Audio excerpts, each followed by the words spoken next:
The fact that I have now made it more difficult for people to be believed when they come forward is devastating to me. That was the last thing that I wanted. The last thing I would ever want. Hey guys, so this entire video was shot and edited before Daniel's new one. He is still trying to shut me up. Daniel is still desperately trying to silence me by smearing me before I even post another video. Let's get to the video.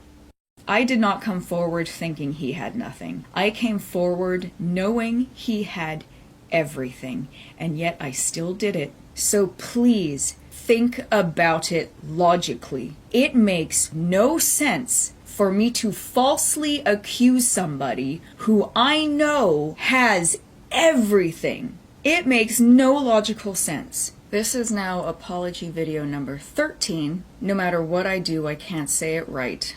But I am not leaving YouTube on that bullshit 3-minute apology or that interview I posted just 24 hours later. I want to begin this video with, I am not rescinding my statement that I was pressured into things that we had agreed beforehand wouldn't happen. I am not taking that back. That last apology video was not me admitting to falsely accusing anybody. That's not what that video was for. That video was me being devastated to the survivors of the sexual assault community because I did not mean to hurt them. That was the last thing I wanted. When I made that first video, I genuinely thought that I was going to be protecting people from getting hurt. I thought I was doing a good thing. There's lots of things I'm going to try to cover here before I disappear, but I'm not leaving people with all these questions and things being left up. And for the people who don't want to listen to all the fluff, I'm going to get to the exact questions that people want to know. 1. Are you accusing Daniel of rape? No, and I never did. There are a handful of people that understood this from watching the first video, but there's a lot of people that didn't. I never accused Daniel Green of raping me. Not once. If you watch that video from beginning to end, even though it's not up anymore, I never once said Daniel Green raped me. I never once said Daniel Green assaulted me. I did not use those words. When I made that video, I was very, very, very careful to only ever refer to what he did to me as pressuring me into things. But I realized because from how overrun I was with my emotions and how, you know, how much of that trauma I was reliving in that moment telling the story, it really, really came off as stronger than what I had been intending. Like, I did not mean for that video to be a rape accusation. I did not mean for that video to blow up and have people calling him a rapist and sending that video to the people he works with. I did not want any of that, and I did not think that any of that was going to happen. Genuinely. I thought his fans would be more critical of me. I thought they would not jump ship as quickly as they did. I am not accusing him of rape, and I never did. But I understand that that's what was taken away from the video. And I understand that because I didn't give any fucking trigger warnings, which is stupid because I always do that, because I didn't give anybody trigger warnings, it meant that every single survivor who happened to click on that video was forced to relive their trauma completely without warning. And I hate myself for that because I have been assaulted by other people. I have been raped by other people. I have severe PTSD. And for me, if I hear somebody start to talk about a story that has anything to do with this, if I even look at a title in the news, I get horrific images of graphic sexual violence in my head, and I realize that's exactly what I forced people to go through when they clicked on that video and I didn't give them a warning. So I can completely understand how every survivor watched that video, heard the story, saw the emotions, and didn't notice that I never called it rape. Like, and I don't want to blame people. I don't want to blame people. The only time I used that word was when I was referring to the Tumblr allegation. I never accused him of raping me, and it breaks my heart that that's how that first video was taken, because he didn't rape me, and now I'm being a false accuser. But I never said that he raped me. But that's what was taken away from the video, and I hate that, and that's fucked up, and there's nothing that I can do. That being said, there are people out there who did notice that I never said that he raped me. And there are people out there who have messaged me and said, like, I didn't think that first video was a rape accusation. And, like, thank fuck for those people. But, are you accusing Daniel of rape? No, I am not, and I never did. Are you admitting to falsely accusing him of rape? No! I never said Daniel Green raped me. What I said was that he pressured me into things. That video wasn't me coming forward about Daniel raping me. That video was me coming forward about a negative experience I had had with him, and that I had ended up speaking to somebody who had allegedly also had a negative experience with him. That was the entire point of video number 1. It wasn't about me, it wasn't about my story, I just had to tell you that in order to get to the point of the cease and desist. That video wasn't supposed to be, like, that wasn't the goal of that video. And instead, it became this huge, blown up rape accusation that I never meant it to be. So are you admitting to falsely accusing him of rape? No, because I never said that he did. And I was very careful to never say that he did. I understand that what I described sound like it, but I never said that he did. Trust me, I do not take rape accusations lightly. I hate false accusers. I hate false accusers. So the fact that, I fucked this up by using the wrong goddamn words, by being too emotional in that video, those tears were real. Those tears and that panic attack were real, and that was part of the problem. If I had told that story without getting emotional, I think the message would have gotten across better. But because I was telling that story for the first time in a long time, all that trauma was coming back out of me, and it was so easy to ignore the words that I used and just go off of feeling. And I fucked up. I wish I had not been crying. I am not retracting my statement that he pressured me into things that I didn't want, that we had previously agreed wouldn't happen. I am not retracting that. But I am also stating that I did not mean to accuse him of rape. I did not mean for that video to turn into that. I just watched Daniel's video, and there was a couple things that I wanted to address. Please notice that Daniel only describes events leading up to, between, and after what happened. It doesn't matter what history you have with somebody. In the moment, if there is no consent, there is no consent. If it is not an enthusiastic yes, it is a no. I am going to try to do this in chronological order. Chronological order, Daniel mentioned that I mentioned that he used me as a therapist to try to get me in bed.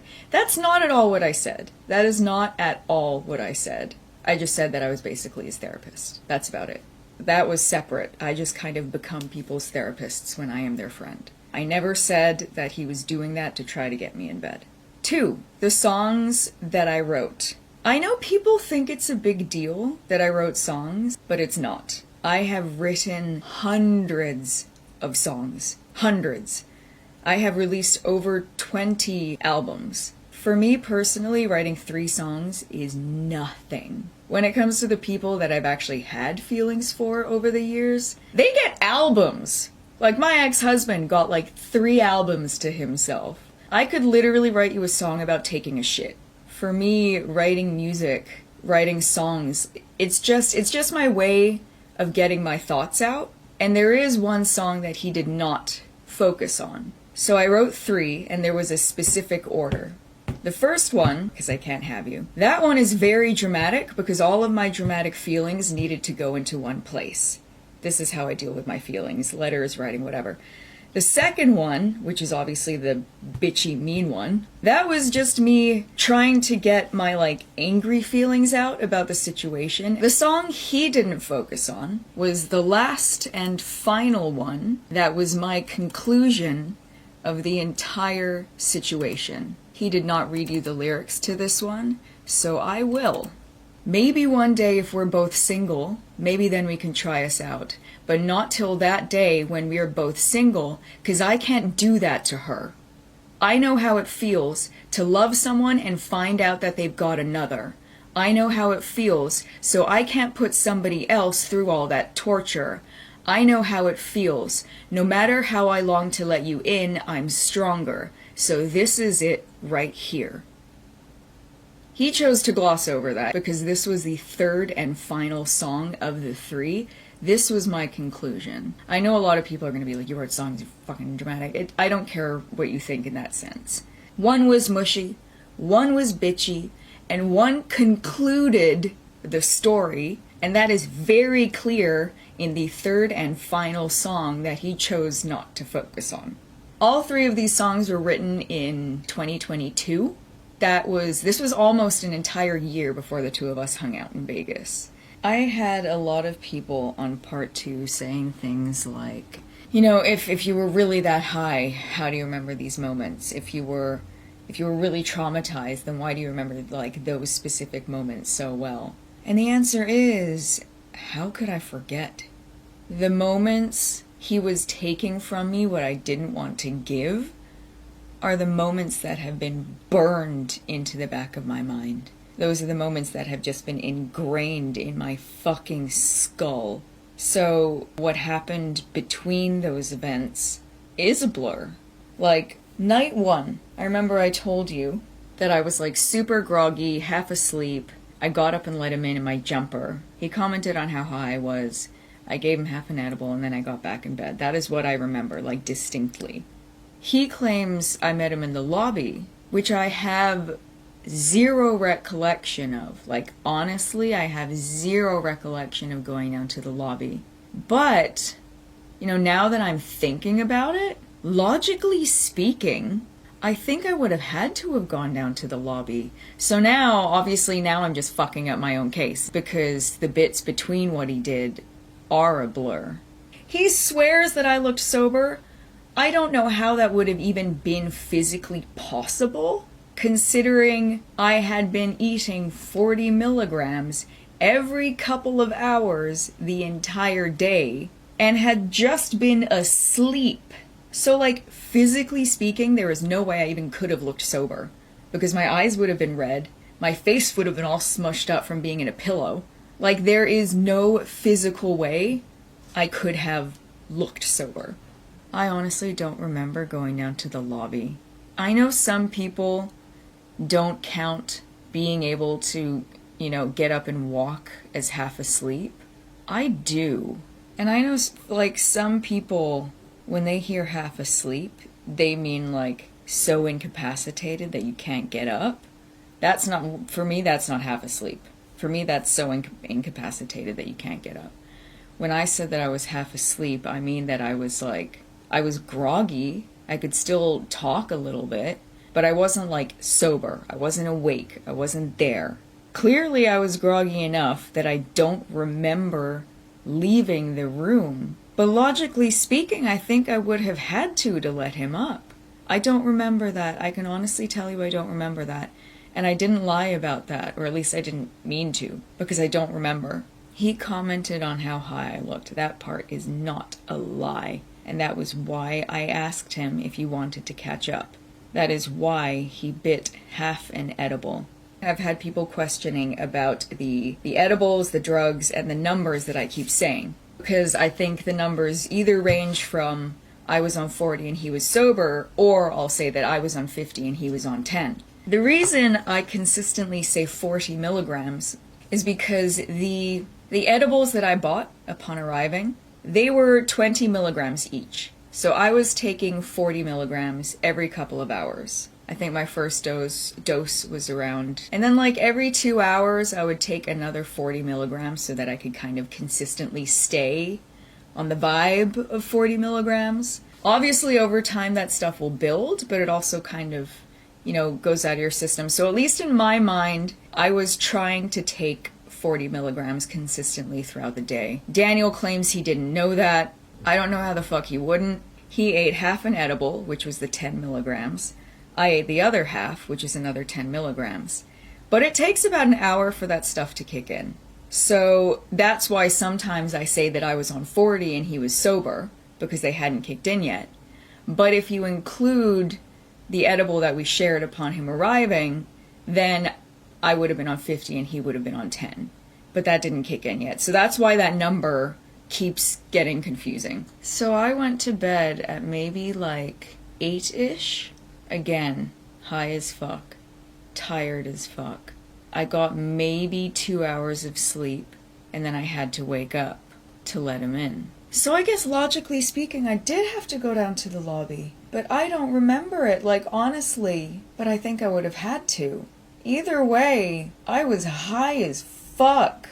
The parts that are ingrained in my mind are the parts that I didn't want. Like that is what I remember for my 3 days there.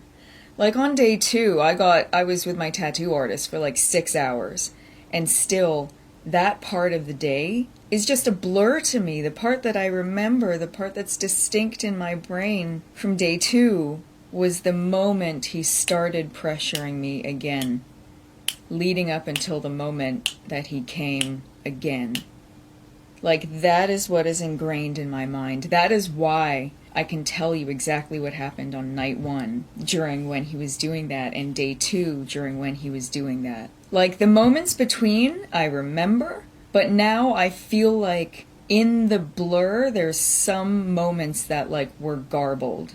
And like for me, this just solidifies how high and groggy I was in my memory. I know for some people, hearing that is now like, oh, you were sober enough to get up. But I'm kind of like, I wasn't sober enough to fucking remember.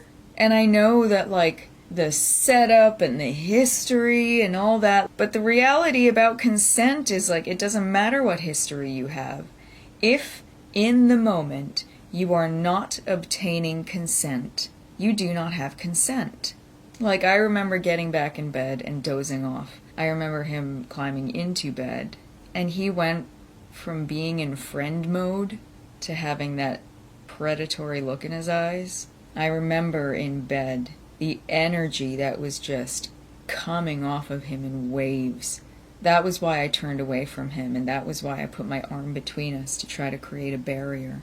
I remember he was saying things like, come on, we came all this way, can we at least try something? You know, what's the difference between this and you being with your partner?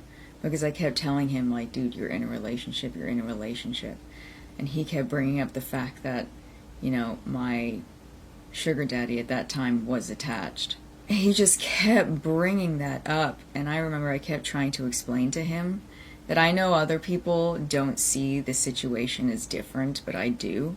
Because, like, Senor Married Man, he was a sugar daddy that paid to be on that website. It cost like $100, if not more, for a guy to be on that website. He's nearing 50. He was messaging multiple sugar babies. If it wasn't me, it was going to be somebody else. Was in a loveless marriage. His wife hadn't touched him in over a decade. He had been cheating for 15 years, and his first affair lasted 10 years.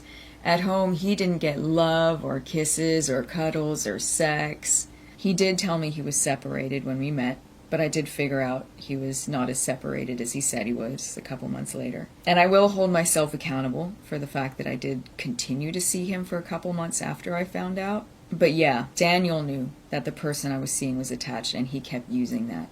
He kept saying like, oh, what's the difference? You're already seeing somebody that's in a relationship. Like, how is this any different? How is this any different? Like, come on, let's just try. We traveled all this way. And I explained to Daniel it was completely different because you're only 2 years into your relationship and you do have love. And your partner does kiss you and cuddle you and fuck you. Like this, it's different. You're young. You just entered your relationship. I traveled all this way. Why can't we try something? Can we just like try a little bit? Can we try just like the tip? So I turned onto my stomach to turn away from him, putting an arm between us to create a barrier, to try to talk about things, to try to maybe be a part of the conversation. Because he was really pushing for like an arrangement, I decided to switch over to sugar baby mode. And I was like, if this man wants to talk about an arrangement, I'm going to interview him the way that I interview people. I have certain requirements right off the get-go, and if you don't meet them, it's a hard no. I was going to ask him those questions and then give him a hard no because he didn't qualify. My first requirement is that you have to live in Vancouver.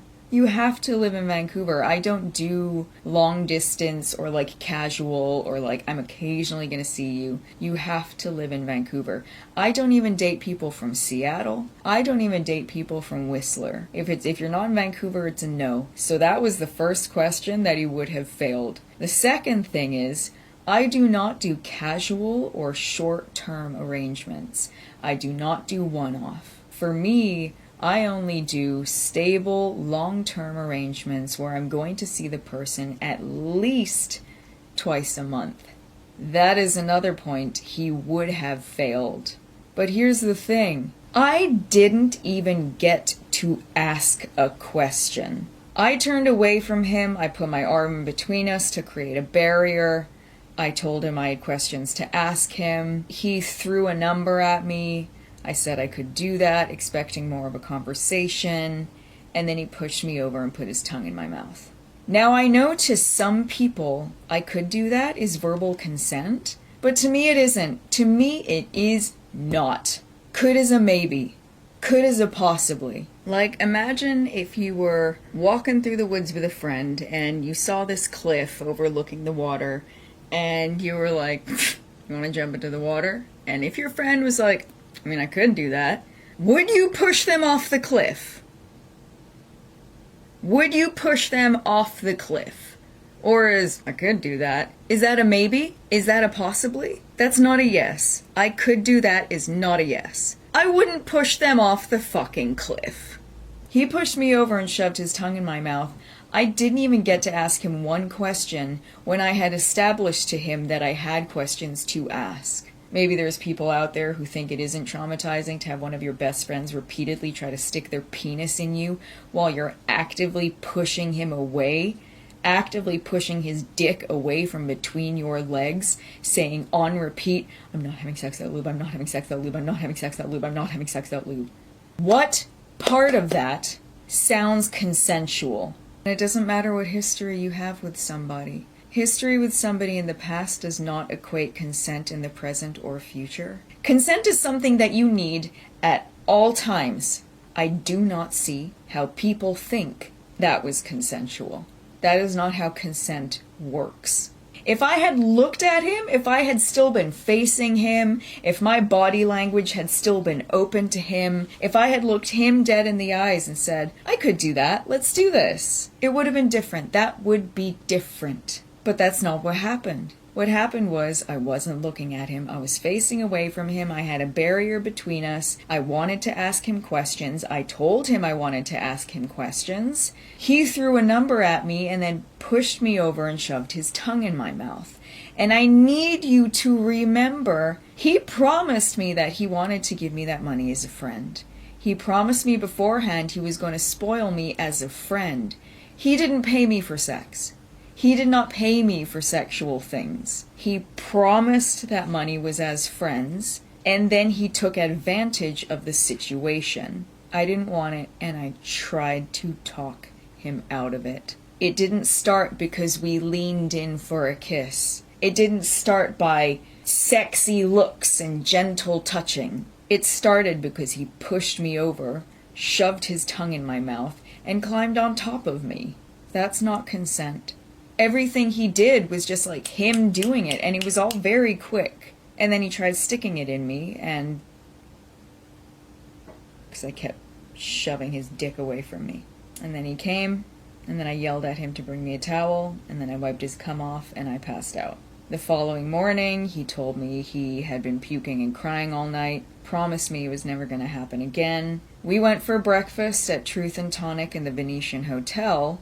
I remember it took us forever to fucking find it. God, that place is a maze. And I remember at breakfast, over breakfast, we discussed it again, and he promised me again that it was never going to happen. We walked around afterwards for a little bit, and I think he had to go get his medication. So he mentioned that I mentioned lube, because as I mentioned before, I'm not having sex without lube, I'm not having sex without lube, I'm not having sex without lube. In order for me to enjoy anything remotely sexual, I need lube because of my medical conditions.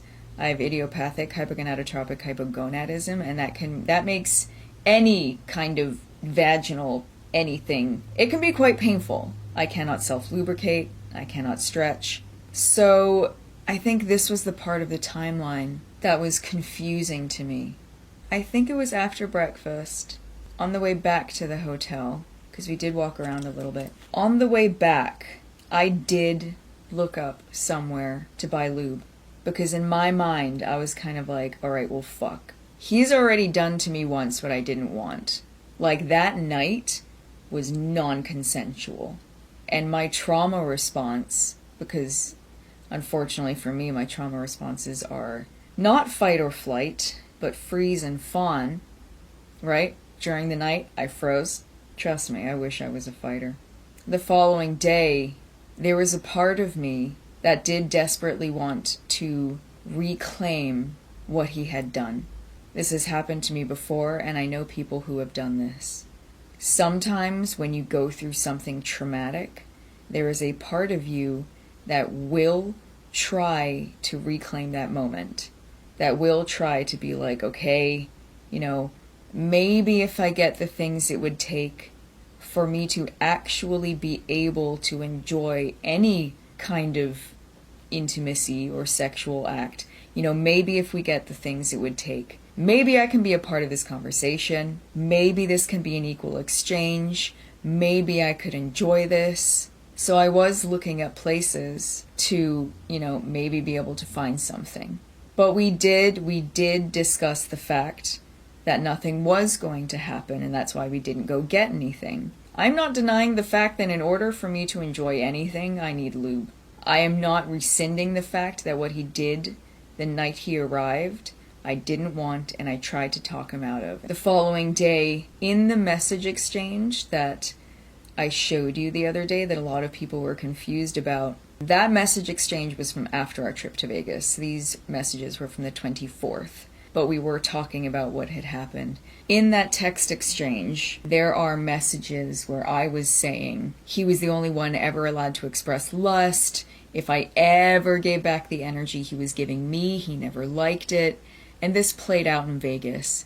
The night he got there, he was pressuring me into things and I didn't want it. Pushed me over, shoved his tongue in my mouth. I repeatedly rejected his attempts for sex. I did not want that. The next morning, we agreed it wasn't going to happen and it was fucking terrible and we were just friends. It was something I looked at. It was something I glanced at because I was trying to reclaim, but because he promised me it was never going to happen again, and he promised me that we were just friends, it was kind of like, okay, cool, sick. We never went in the direction of the shop. So first thing in the morning, at breakfast, and when we were walking around, he agreed that we were just friends, and that was something we explicitly agreed. And then we went back to the hotel, and I went to the pool, and he stayed in the room. He denies staying in the room. He did stay in the room for at least an hour, maybe more, because I remember sitting by the pool and thinking to myself, damn, he's been in there a while. He told me that he was doing work or something, he was talking to somebody on the phone or having a meeting. When he eventually came down to the pool, we hung out by the pool and everything was fine and everything was just as friends. And then when we went back up so I could change to go to my appointment, he went back on his word. He went from promising me it was never going to happen and making me feel safe and making me feel like he was telling the truth and, rejecting me suggesting getting something in which maybe it could be enjoyable. And then as soon as we were alone again, he went back on that. And I was like, we just talked about this. We just talked about this. Also, you rejected me getting, the thing it would take for this experience to not suck for me. We just said in the morning over breakfast when we were walking around, but as soon as we got to that room, that switch happened, that look in his eyes. He went from being my friend to being someone who wanted to fucking come all over me. And I remember repeatedly trying to talk him out of it. And at that point, he was saying, well, what's the difference? We already did it once. What's the difference? What's the difference? He promised me it wasn't gonna happen. Like, obviously it was terrible the first time, and it was terrible the second time. But there was almost like this added thing of like, when I was suggesting things, it was always a no. But whenever I was saying no, he was always pushing for it, and this was a recurring theme. You'll notice in that message I say, you know, it seems only you are allowed to express any kind of lust. When I do it because you've been doing it, you never like it. And that never is important. He never liked it if I gave back the energy he was giving me. Never. Anytime he was giving me that energy, if I ever reciprocated, I could tell he was instantly less turned on. And that played out in Vegas.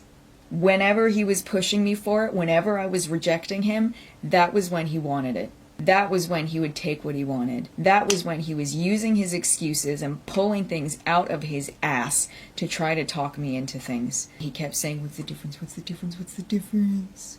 I had an appointment to get to. I didn't want what he did. If you knew we were going to do this again, could you at least have let me be a part of the conversation? Let me go get the thing to actually make this okay? But instead, he always did it when I didn't want it. We're already here in Vegas. We might as well do it. We already did it once. We didn't do it once. He did it once. I had somewhere to fucking be, and he wasn't gonna leave it alone. That look in his eyes, I knew. I went into that room expecting to change and go get tattooed, and instead I walked into that room and one of my best friends immediately went back on his word. His word that he had been swearing for hours at this point.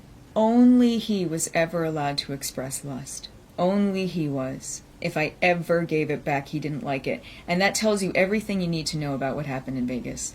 But every moment, he was pushing for it, and I was rejecting him, and I was trying to talk him out of it. That's when he was turned on. I wanted to reclaim what had happened, but he didn't let me.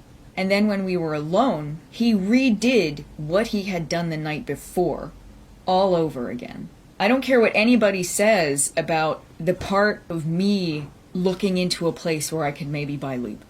I don't care what anybody has to say about that.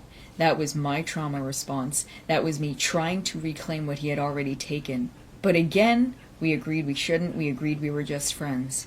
Only to have him go back on that as soon as we were alone. Come on, what's the difference? We already did it once. We're already here in Vegas. Come on, I'll be quick. We'll just do it quickly and then we'll go for your appointment. He was referring to the fact that he had already jerked off onto me once. That was what he wanted to do again. Daniel created the perfect situation in which he could take advantage of me. He said he wanted to take me on a friend trip and spoil me, and he promised it was a friend trip only to turn that around and use it on me later. And I feel like that was part of his plan. You know, the second you tell someone, oh, like he gave money, they're like, oh, okay, that was consent. That's not how consent works. In regards to the sugar babying thing, the way everybody approaches it is different. I am the kind of person that only ever has one arrangement going on at a time.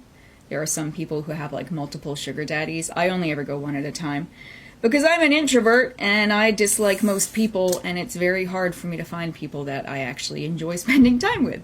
The internet seems to have decided that the second you pay someone, you can do whatever you want to them. That is not true, because first of all, he told me he was going to give me that money as a friend, so it doesn't even count. Second of all, consent can be retracted at any time. Anytime. And just because you consent to one thing, doesn't mean you consent to another.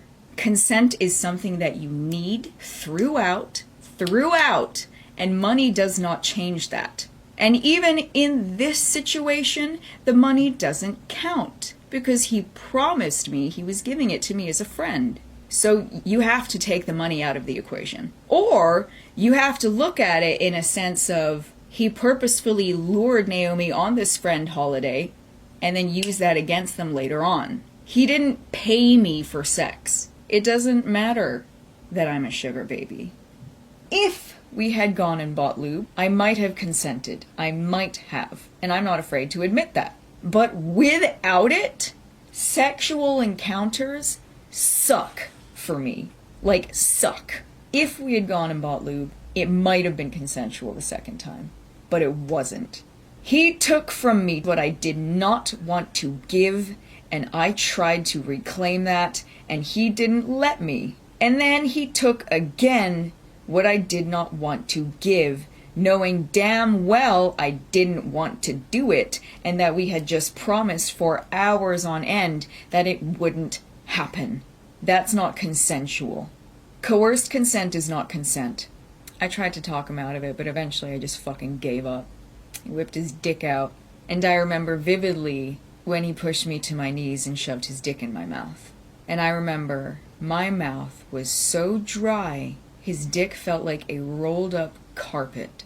And I can honestly tell you, my mouth was so dry, I couldn't have sucked a dick even if I wanted to. I could not have sucked a dick even if I wanted to. But his dick was only in my mouth for about 5 seconds before he pulled me up onto the bed, laid his money on me that he promised was just his friend's, and then jerked off onto me. He seems to think that he's all high and mighty because he didn't want to cross that line when it comes to like sex. He's acting all high and mighty that he didn't cross that line without telling you that he was pressuring me for it. And even if you take penetration out of it, the fucker jerked off onto me twice. And both times I tried to talk him out of. It doesn't matter what history we had. Consent is something you need consistently. Any moment I wasn't rejecting him, he was no longer interested. He never liked it, and that tells you everything you need to know about the 2 times that it did happen. And that's why I was in such like a daze that I forgot to bring my food offering to the appointment. Because when you do batok, you need to bring food offerings for your ancestors. And I had mine, and he was in the room. But because of what he did, I was in such a daze that I forgot it. And I had to end up ordering pizza for my ancestors. And they didn't fucking like it. I didn't fucking want it, and I had a fucking tattoo appointment to get to. But I didn't fight him off. He came on me, wiped it off, got changed, and went and got tattooed. Night 1 and day 2, I didn't fucking want it. And I had established that multiple times. Day 3 for me, or day 2 for him, after I got tattooed on night 2, I had been crying and shaking and going into shock. And I was in so much pain that I feel like it kind of turned him off. One of my friends said, he clearly dehumanizes the people he wants to have sex with, and that makes it easy to ignore consent. I think him seeing me go into shock, crying and shaking, humanized me. That night nothing happened because I was in so much pain and I passed out and I just, we needed rest. Thank fuck. The following day we went to the art gallery. Now the following day I was still in a lot of pain from the tattoo, like my entire back was on fire. I realize now that what I went through to some people is an insult. I stand by everything I have said, I just do not stand by the way I said them and the order in which I said it. Like, that was all bullshit, and I realize that now, and I did it all wrong, and that has completely fucked not only my case, but every fucking survivor that I've let down, and I'm disgusted by that. But I'm gonna try to just get this concise. I sent those videos because I'm a crazy person, and this is how I deal with my feelings. I sent those videos because I was genuinely distraught. In those videos, I say, I wish I had said no. I never know how to say no. That doesn't mean he didn't push me over and stick his tongue in my mouth. At no point has he told you that I looked at him and was like, yes, let's do this. Me admitting to saying, I wish I had said no, I never know how to say no, that's not me admitting to consenting. I don't see how people see it that way. I feel so fucking guilty because of what I did. I stand by that. That is not me admitting to it being consensual. The only thing I admit here is that I A, feel guilty, and that I B, wished that I had said no. Like, this is in regards to the fact that he pushed me over and shoved his tongue in my mouth, and I didn't fight him off. I never consented. I felt like shit. I felt guilty as hell. Like, yeah, I seem a little unhinged sending these crying videos, but I didn't admit to it being consensual, at least not in that clip. I'll keep watching. So he's saying, I've now learned from their Saturday video they gave me 20 while telling me it was 10. I did not give him 20. The edible was 20.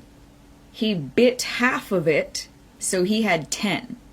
And then I ate the other half. So it was either 40 for me, 0 for him, or if you count the one that we shared that didn't kick in by the time he did what he did, it would have been 50 and 10. Okay, so my message history with Kayla. This part I do genuinely feel bad about because I worded that fucking terribly. Can I just say, that first video of mine was worded terribly. I'm gonna get to it because I'm trying to go timeline-wise. And definitely the way I worded my exchange with Kayla was not cool.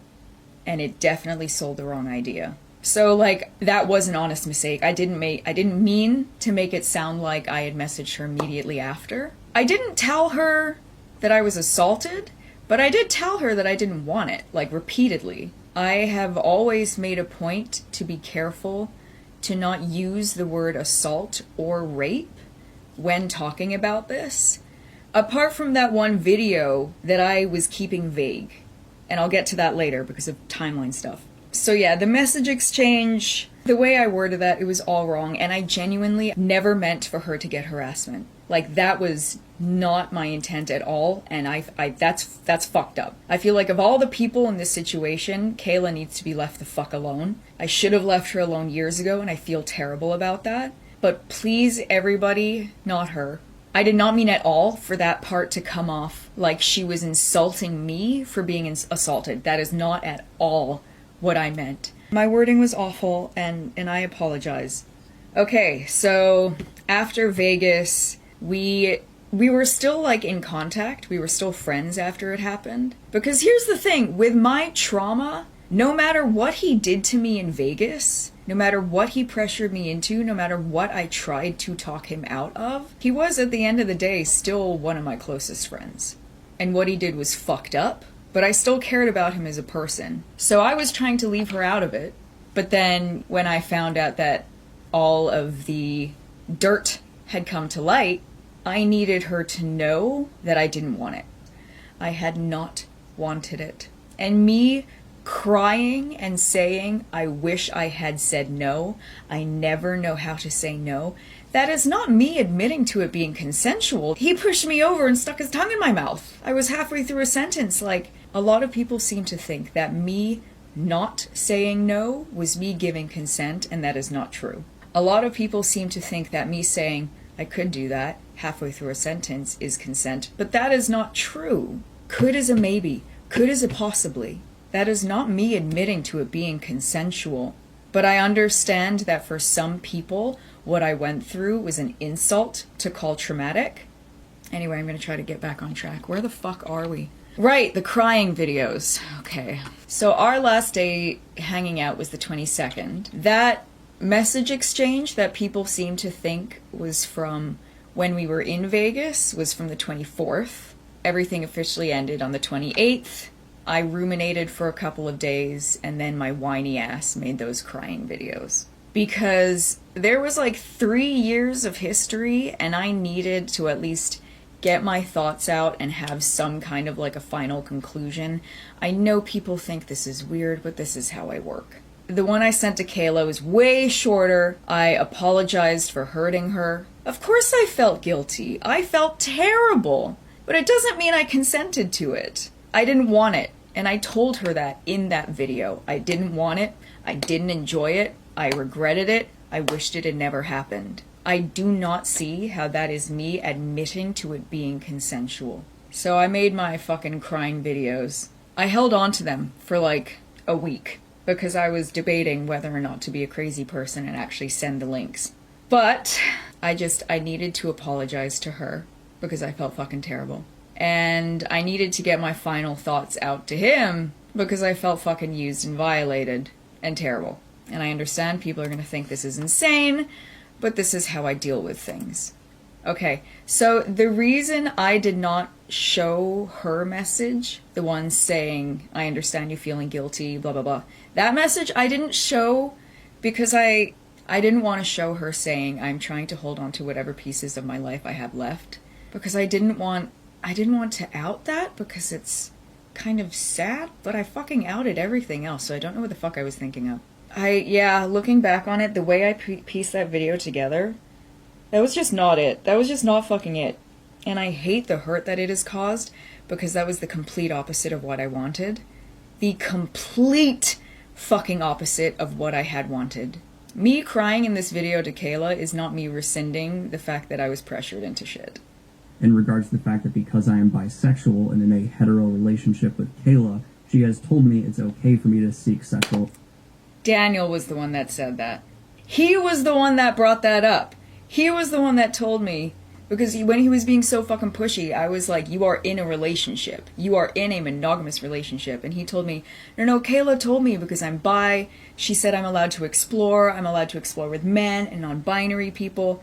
I looked him dead in the eyes and I said, Daniel, you know damn well Kayla would not consider this non-binary.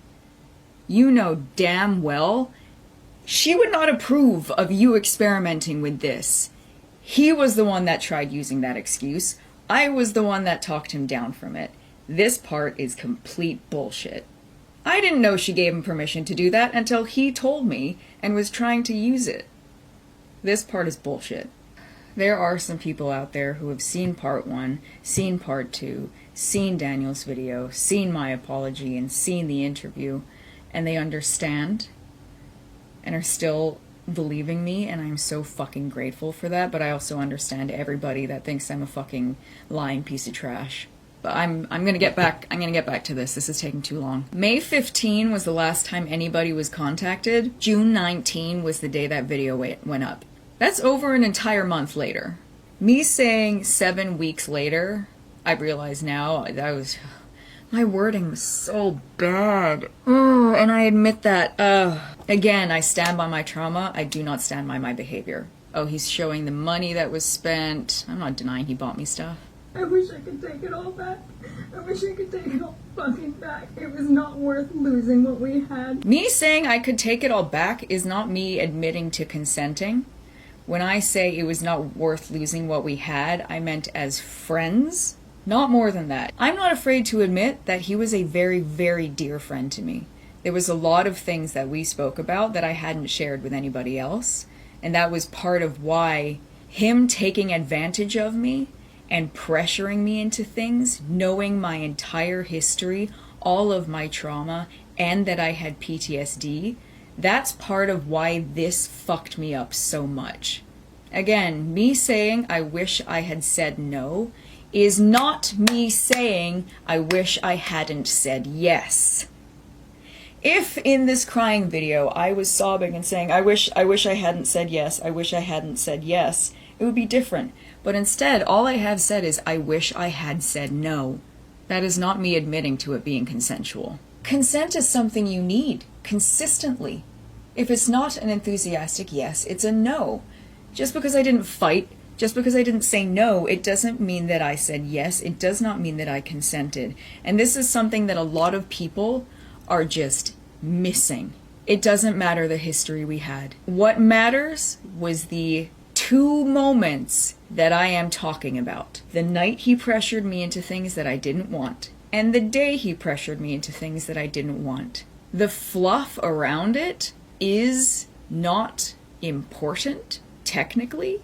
Okay, I understand now that how much I reached out to Kayla was weird and fucked up and I should have left her alone. It was not right, and I understand that, and I apologize. And the way that I worded things in that first video, oh my god, I don't think I've gotten to my apologies yet in this video. So, Kayla, I am genuinely so fucking sorry for the amount of hurt that there has been in this entire thing. For years. Genuinely, I was fighting for you, and then afterwards, I thought I was still fighting for you, but I realized I should have just pissed off and left you alone, and I apologize for that. So yes, I was apologizing, and I was reaching out, and I shouldn't have done it, but I have not once admitted to consenting to what he did.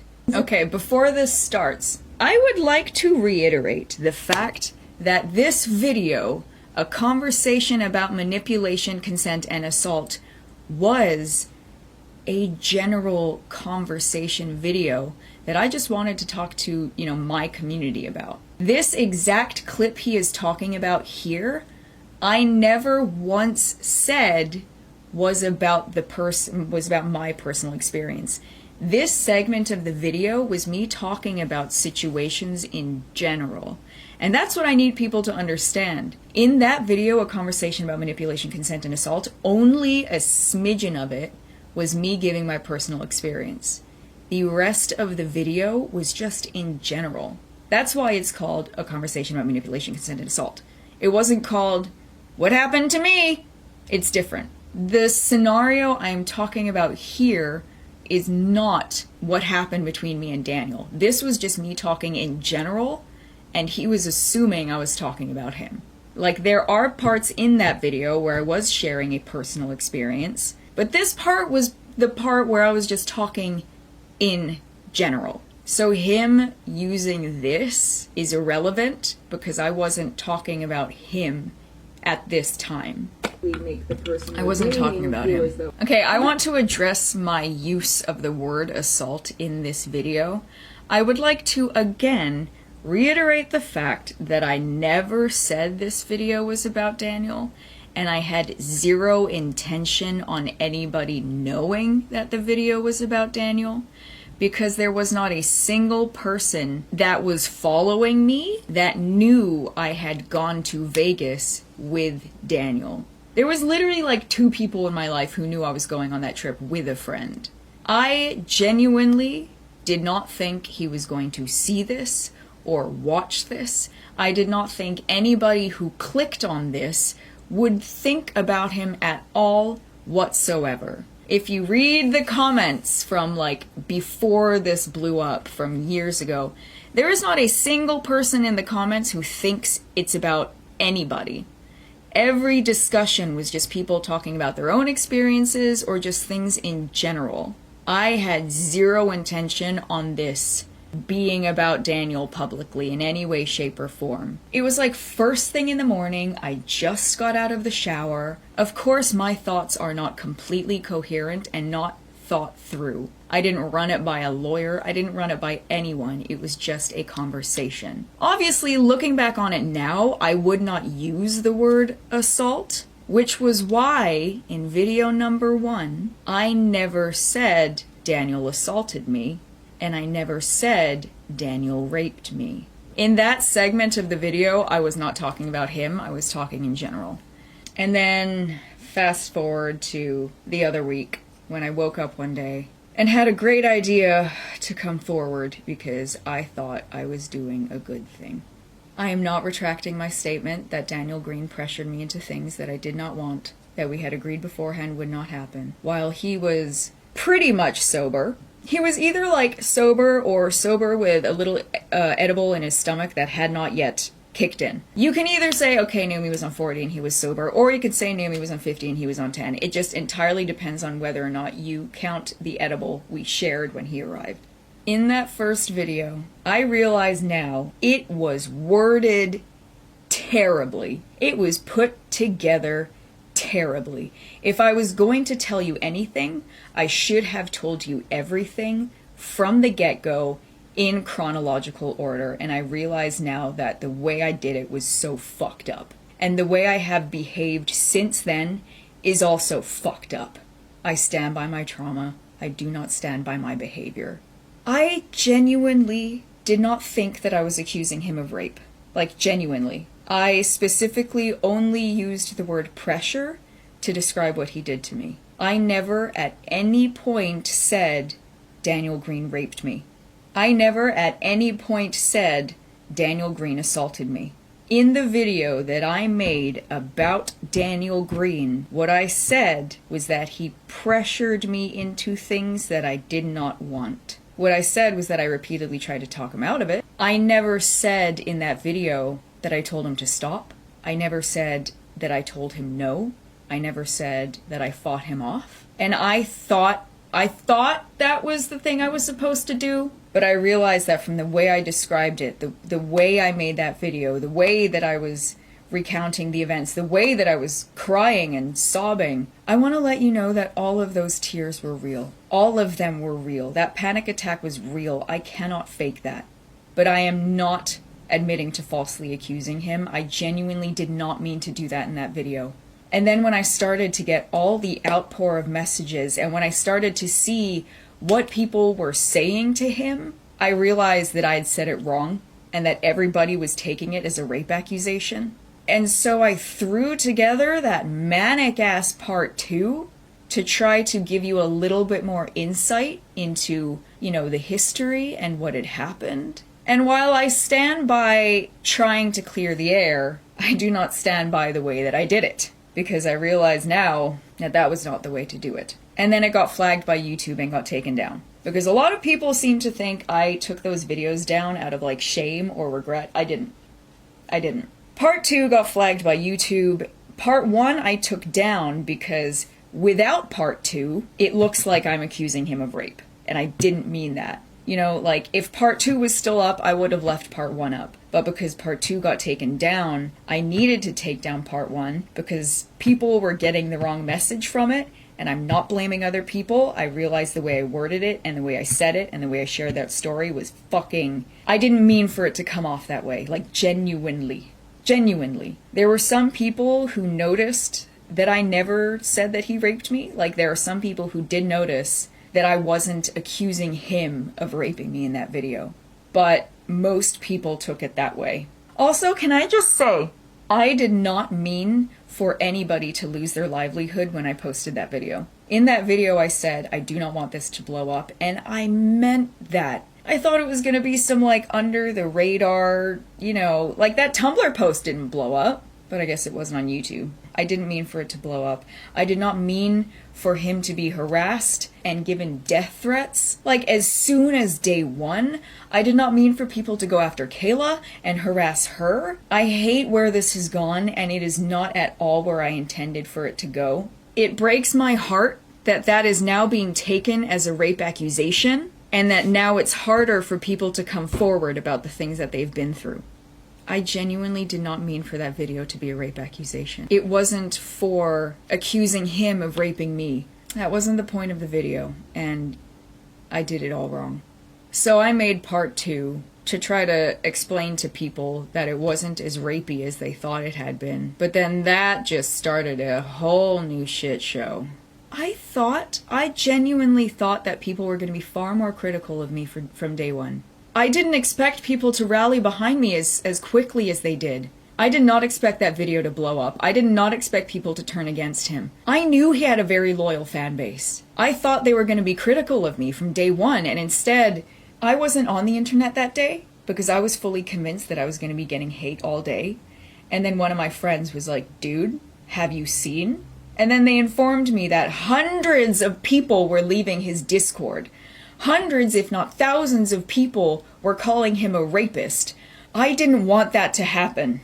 I didn't want that to happen. I didn't mean that to happen. I genuinely didn't think that I was accusing him of rape, but I realized the way I did it, the way I said it, it was all wrong. When I came forward, I knew that every last sordid detail about my life would be aired to the public. Daniel seems to think that I thought he didn't have those videos anymore. He is incorrect. I knew he had everything. I knew he had our messages, my letters, my songs, the videos. I knew he had everything.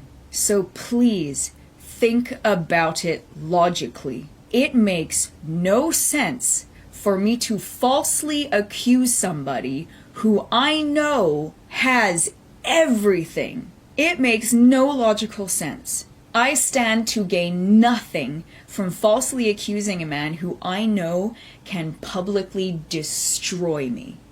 I knew he had everything. I sent him everything. I know people hold on to things, and the fact that he had sent me a cease and desist, and the fact that his lawyer had told me they were in possession of our messages, made it very clear to me that they were in possession of our messages. I did not come forward thinking he had nothing. I came forward knowing he had everything, and yet I still did it because I thought I was doing a good thing. I thought I was protecting people from getting hurt. And instead I just hurt thousands of people because I fucking worded that first video so wrong. I did not mean to accuse him of rape. I did not mean for that video to become a blown up rape accusation. If I had been accusing him of rape, I would have put that in the title, and I would have given you Trigger warnings. Okay, this is another thing that pisses me off about myself. The fact that I didn't give trigger warnings on that video horrifies me. I forced thousands of survivors to relive their trauma without giving them a heads up, and I think that was one of the major things I did wrong, because I forced people to live through their trauma. And so it was so easy to not notice me only refer to it as pressure. I realize now that the way I said it was terrible, the way I structured that video was terrible, the way I triggered the fuck out of people without giving them a heads up was terrible. And that was part of why I released part 2 so quickly. I realized that part 1 was being taken wrong, and I wanted to explain that. I wanted to show more of what had happened and the context. I did not mean for it to be a rape accusation. I didn't use that word. I am so fucking sorry. I am so sorry. I thought I was protecting people. And now, because it wasn't rape, which I never said that it was, now I am being called a false accuser. There are some people out there who I have seen saying, I did not see Naomi accuse him of rape, but I understand that most people saw it that way. And I just kept making it worse, and all I do is keep making it worse. I am so sorry to Kayla for all of this shit that I have put you through. And I'm sorry for Daniel. I didn't mean to accuse you of rape. I was just talking about how you pressured me into things that I didn't want. I specifically never said that Daniel raped me. I do not take the word rape lightly. In fact, normally when I talk about it, I call it the R word. I would never falsely accuse somebody of rape. Never. Trust me, false accusers, I hate false accusers. So the fact that this is how this has gone is devastating to me. I never meant to accuse him of rape. I fucking didn't. I feel fucking terrible that that was a takeaway because of the survivors. The fact that I have now made it more difficult for people to be believed when they come forward is devastating to me. That was the last thing that I wanted. The last thing I would ever want. Me coming forward was me attempting to have people believe more. Because at that time, at least, I believed it wasn't just me. It was me and somebody else. But again, I'm not accusing him of rape. I never did. I never did. But I understand that that's how that video was taken. My heart breaks for the survivors that I have let down. Trust me, I was reading your comments. And my heart was breaking, and it still is. The worst part out of all of this for me is that I have hurt survivors. I went into this knowing that all of my dirty laundry would be aired. I knew that it would be. I was airing my own dirty laundry before Daniel did. I knew he had the messages. I knew he had the texts. I knew he had the photos. I knew he had the videos. I knew he had everything. And yet I still came forward because I thought I was helping people. Please keep that in mind. I stand to gain nothing from falsely accusing a man who I know can and will destroy me. I came forward. I said that he pressured me into things that I didn't want. I personally did not call him a rapist. I personally did not say that he raped me. I thought his fans would be more critical of me. I thought they would not jump ship as quickly as they did. I did not mean for everything to explode the way that they did, and I'm so sorry that that is what happened. I am sorry to every single sexual assault survivor that I let down from doing this. It was not my intent. I did not mean to accuse him of rape. I did not mean to do that. I promise you. I thought I was choosing my words well. I thought that sticking to the word pressure was the right thing to do, but I realize now that I should have specifically said, I'm not accusing him of raping me. I thought I was being smart with my words, and clearly I was not. Oh my God. I want to summarize some things. 1, I am not admitting to falsely accusing Daniel Green of rape. I never meant to do that, and I'm so fucking sorry that that was how it went. 2, I am not retracting my statement that Daniel Green pressured me into things that I did not want and we had previously discussed and agreed would not happen. 3, yes, there was history between us, but having prior history with somebody does not equate consent in the present or in the future.